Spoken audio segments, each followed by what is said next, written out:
प्रियंका जी का एक और स्टेटमेंट आज, हालांकि वो ऐसा शब्द इस्तेमाल करेंगी, मुझे ये सुनकर उनके मुख से थोड़ी हैरानी हुई। उन्होंने कहा, बड़ा जोर लगा दिया बीजेपी ने मेरे भाई को पप्पू साबित करने में। मेरे भाई की डिग्रियां नहीं देखी विदेश से जो वो लेकर के आया है।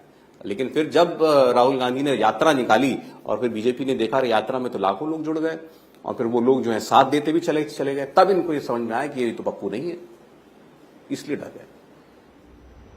उनके लोकसभा में नेता प्रतिपक्ष अधीर रंजन चौधरी जी ने कहा कि अब यह पप्पू नहीं है। पप्पू शब्द कौन लाया और विरोध किसने किया? हमारे गृह मंत्री अमित शाह जी ने कि आप किसी माननीय सांसद के लिए पप्पू जैसा शब्द नहीं प्रयोग कर सकते। बस इतना जवाब काफी है। और कौन किसके बारे में प्रचारित कुछ भी कर ले, जनता तय करती है कि किसे कब हीरो बनाना है, कब विलेन बनाना है, कब नायक बनाना है, कब खलनायक बनाना है। परंतु कांग्रेस के 137 साल के इतिहास में कांग्रेस का नेतृत्व अनेक बार जनता की नजरों में नायक भी बना, खलनायक भी बना, पर उपहास का पात्र पहली बार बना है। तो राहुल गांधी उपहास के पात्र हैं?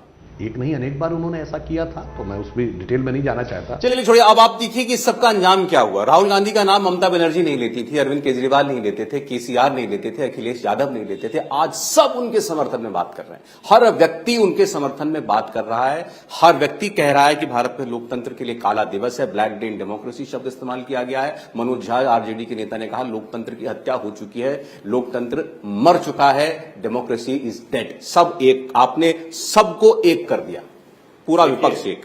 बहुत अच्छी बात आपने कही। माननीय प्रधानमंत्री जी ने क्या बोला था? कोई मुद्दा, जनहित का कोई मुद्दा विपक्ष को एक नहीं कर पाया, ईडी ने विपक्ष को एक कर दिया। सब के सब भ्रष्टाचार के आरोपों में जो घिर गए वो सारे मौसेरे भाई एक हो गए। इसमें कोई राहुल गांधी के साथ नहीं है। पुराना गीत याद है ना, कौन रोता है किसी की और की बात पे ऐ दोस्त, सबको अपनी ही किसी बात पे रोना आया। कभी खुद पे, कभी हालात पे रोना आया। और इन दलों की स्थिति है कि जितने घोटाले उठते जा रहे हैं कि बात निकली तो हर एक बात पे रोना आया। तो कोई राहुल गांधी के लिए नहीं है, सब अपनी अपनी चिंता में मगन है, अपने अपने भ्रष्टाचार को बचाने के लिए अपने अपने परिवार को बचाने में लगे। अब भ्रष्टाचार है या नहीं ये तो कोर्ट साबित करेंगे, लेकिन हाँ एजेंसियां तो लगी, आपने लगा दी उनके पीछे। और वो सबके 14 पार्टियां, पहली बार हुआ देश के इतिहास में ईडी सीबीआई एजेंसियों के दुरुपयोग का इल्जाम लगा के चीफ जस्टिस की अदालत में गई हैं और चीफ जस्टिस उसकी मामले की सुनवाई करेंगे। ये शायद पहली बार हो रहा है। वाकई ये पहली बार हुआ है कि भ्रष्टाचार के आरोपी जांच एजेंसियों और न्यायपालिका दोनों को धमकाने में लगे। जैसे चोरी ऊपर से सीना चोरी, अथवा मैं शब्दशः नहीं कह रहा हूं जब तक क्योंकि न्यायालय निर्णय न दे दे तब तक, परंतु ये हिंदी की उस कहावत के समकक्ष है कि उल्टा चोर कोतवाल को डांटे।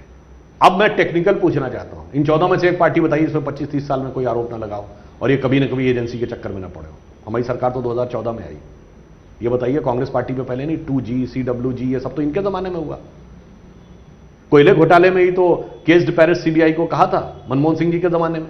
अब बताइए श्री पीवी नरसिम्हा राव भारत के पहले प्रधानमंत्री थे जो पीएम पद से हटने के बाद अदालत में खड़े हुए भ्रष्टाचार के आरोपों में।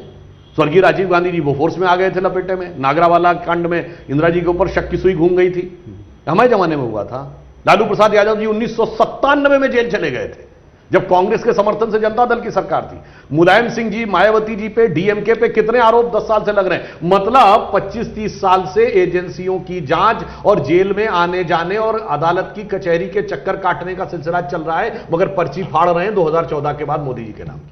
सुधांशु जी, आप तो राजनीति में हैं लंबे अरसे से। नहीं, इसलिए मैं पुनः एक बात कह देना चाहता हूं। एक पार्टी का नाम बताइए, आम आदमी पार्टी छोड़ के, वो तो 2013 से पहले अस्तित्व में नहीं थी, जिसके एक नेता के ऊपर भ्रष्टाचार का कोई ना कोई केस 2014 से पहले ना चला। चलिए ठीक है, वैलिड पॉइंट। मैं आपसे कह रहा हूं, जनता तो, हमारे देश की जनता नियत देखती है, नियत पर लोगों को हटाती भी है और लाती भी है। अब जनता क्या देख रही है? जनता क्या ये देख रही है कि भाई अति हो रही है। राहुल गांधी की सीट भी ले ली, सदस्यता भी ले ली। राहुल गांधी को पता नहीं कुछ बोल दिया था, किसी कोई नाम ले दिया था किसी का, तो 2 साल के लिए जेल भी डाल देंगे क्या? देखो इतने सब लोग, इन सब के पीछे एजेंसियां लगा दी हैं मोदी जी ने। एक नैरेटिव ये है, बाकी लोग भी तो राजनीति में है, वो भी जाएंगे जनता के पीछे मैसेज लेकर के। एक मैसेज वो है जो आप हैं, आपकी पार्टी के नेता हैं, मोदी जी लेकर के जाएंगे कि हर एजेंसी लगी है, अपना काम कर रही है, चोरी की है तो सजा पाएंगे, घबराने की जरूरत नहीं है, और मैं पीछे नहीं हटूंगा इस डर से कि आलोचना होगी मेरी। नैरेटिव दोनों चलेंगे। बिल्कुल सही बात है, दोनों पार्टियों को हक है अपना अपना नैरेटिव चलाने का, और जनता का विवेक है कि इसका नैरेटिव स्वीकार करे। मैं सिर्फ याद दिला देना चाहता हूं, एक चीज इसमें ऐड कर दूं, विदेशों में खबर छपनी शुरू हो चुकी है अभी से ऑलरेडी कि the strongest voice in parliament of the largest opposition party Rahul Gandhi silenced. नहीं, विदेश से तो बहुत सुर ताल का संबंध है, एक सुर यहां से चलता है, दूसरा 7 समुंदर पार से, मेरे सुर मेरा तुम्हारा। तो बड़ा मतलब कांग्रेस पार्टी का अद्भुत समन्वय है विदेश के साथ, अद्भुत समन्वय है। अभी आप देख लीजिए, बीबीसी तो वो उनके अनुसार जो वो और उनका स्वर एक है, हिंडनबर्ग का उनका स्वर एक है, पेगासस पे स्वर एक है, ग्रेटा थनबर्ग पे स्वर एक है, कुछ भी हो, न्यूयॉर्क टाइम्स लिखेगा, वॉशिंगटन पोस्ट लिखेगा, उस सब पे वो है, अल जजीरा लिखेगा, उस पे भी वही उनका स्वर एक है। तो विदेश के साथ तो बड़ा सुंदर सामंजस्य समन्वय किसके साथ? विदेश के मीडिया के एक सेक्शन के साथ, और दूसरी तरफ विदेश के जो प्रधानमंत्री हैं वो मोदी जी की प्रशंसा करते हैं। इंटरनेशनल मीडिया क्या लिखता है उससे आपको फर्क नहीं पड़ता। हम सिर्फ यथार्थ कह रहे हैं, मैं छोटी सी बात कह रहा हूं। यदि ब्रिटेन के प्रधानमंत्री ऋषि सुनक प्रधानमंत्री नरेंद्र मोदी जी की प्रशंसा करते हैं और बीबीसी कुछ लिखता है 20 साल पुरानी बात के ऊपर आज कहने की कोशिश करता है, तो वास्तविकता में उस देश को कौन रिप्रेजेंट कर रहा है बताया जा सकता है। जहां से राहुल गांधी जी की नानी के देश इटली की प्रधानमंत्री जियोर्जियो लियोनी मोदी जी को भूरी भूरी प्रशंसा करती हैं, ना उन्हें अपना ददिहाल समझ में आता है, ना ननिहाल समझ में आता है।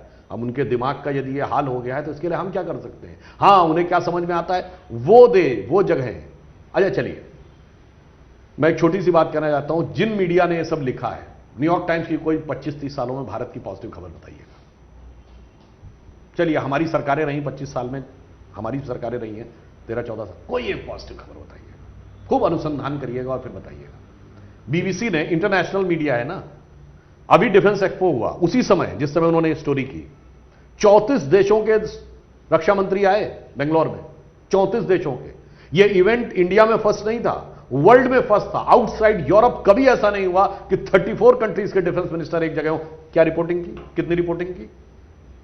यह दिखाता है कि ऑब्जेक्टिव जर्नलिज्म यानी मूल्य आधारित वस्तुपरक पत्रकारिता क्या है और पूर्वाग्रह आधारित यानी एजेंडा बेस्ड पत्रकारिता क्या है। इंडिया टीवी हर वक्त हर जगह डाउनलोड करने के लिए सर्च करें India TV news Google play store या ऐप स्टोर पर।